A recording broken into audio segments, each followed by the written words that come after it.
everyone, I'm Omar with AC Power and Comfort. Today we're out here in Boca Raton, beautiful as you can see.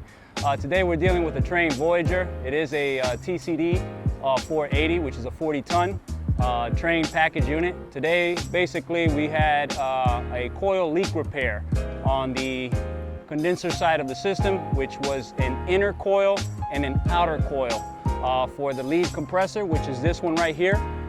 Pretty much all we did was just remove the outer coil to get to the inner coil, and then on the opposite side over here, which was on the outer side, we were able to access that pretty much easy.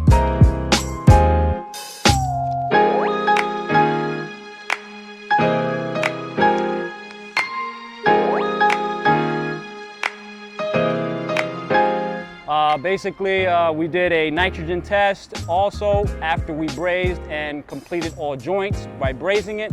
And as of right now, we still have it under a nitrogen test. After the nitrogen test, we will basically pretty much deplete it, pull a vacuum on the system, and charge the unit up as per required for the factory specs. That's pretty much it for what we did here today on this 40-ton TDC 480 Trane Voyager. If you get a chance, visit our website, acpowercomfort.com. We provide services in commercial, industrial, and the equipment that we service are chillers, cooling towers, frequency drives, pumps, building automation controls, and boilers. I'm Omar. I'm Johnny. And we are AC Power and Comfort.